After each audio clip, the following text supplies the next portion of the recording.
You know, when I was a kid, my mom used to do a creative exercise with me where she would draw a bunch of lines and shapes on a piece of paper, and then it was my job to turn those lines and shapes into a finished drawing. Seeing as I've got a bit more time indoors these days, I think I'm gonna go back to the basics and work on some things my mom taught me.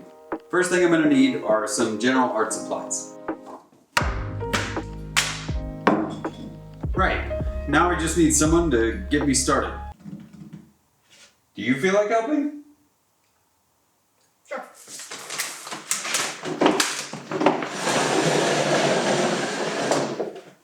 Alright, you know what to do. I'm gonna go refill the coffee, leave you to it.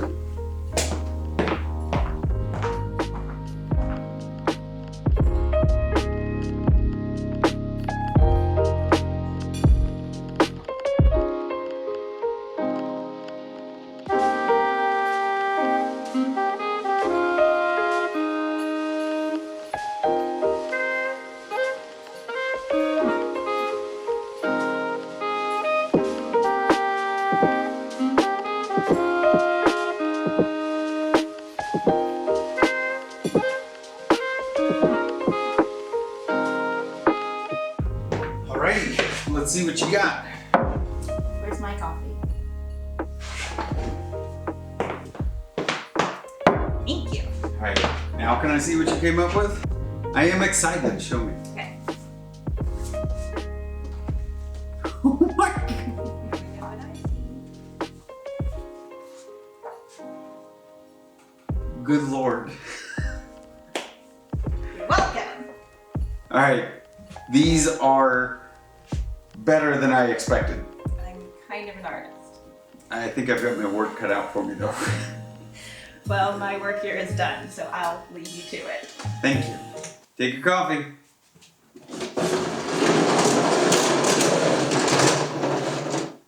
Which one do I start with? This one. Alright, well, nothing to it but to get started. Put a little music on. Here we go.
Alright, well, that's one down.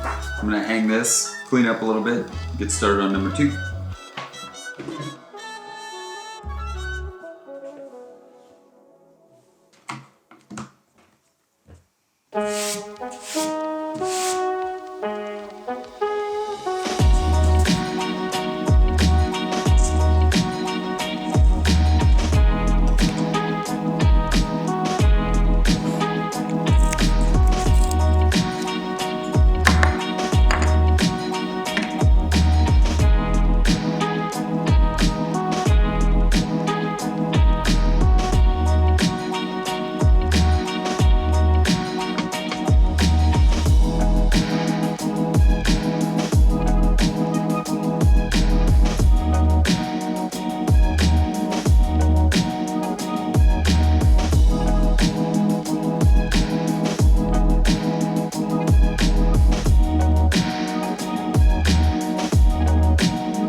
2 down, 1 to go.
I thought I would finish all 3 of these drawings in an afternoon, and to be 100% honest, it kept me busy and quiet for the better part of 3 days, which, now that I think about it, it's probably why my mom was so fond of this creative exercise. The reason I like doing this is because it pushes me to do things I would have never done on my own. Like this. This is so far removed from a style that I would normally draw in, but it's what I interpreted from the lines I saw on the page. Look, being creative is hard, but sometimes it's not about creating something from nothing. It's about taking something that already exists, looking beyond what it is, and then finding out what it could be. If you gave 100 people these same marks on a page, you would end up with 100 unique pieces. I find a lot of value in doing this. The best part is all you need is something to draw with and something to draw on. And if you're lucky, a volunteer to get you started. Speaking of volunteers, where did she run off to? Have you been there the entire time? The entire time. How many Skittles have you had? 3. I don't believe you. Look at your scribbles. Awesome! This is not at all what I saw. And this was a bird. This is a wine glass, bird, owl, and this is a man. But I see you took it in a different direction, and that's awesome. Thank you. You're welcome. All right, so this one is actually my favorite just because it is so different. The style is so different, but I love it. This one I really like just because of all of the technicality in it. There's just so much grittiness and weirdness going on. But this one's going on the fridge because, I mean, in the end, what says you more than a pirate ship?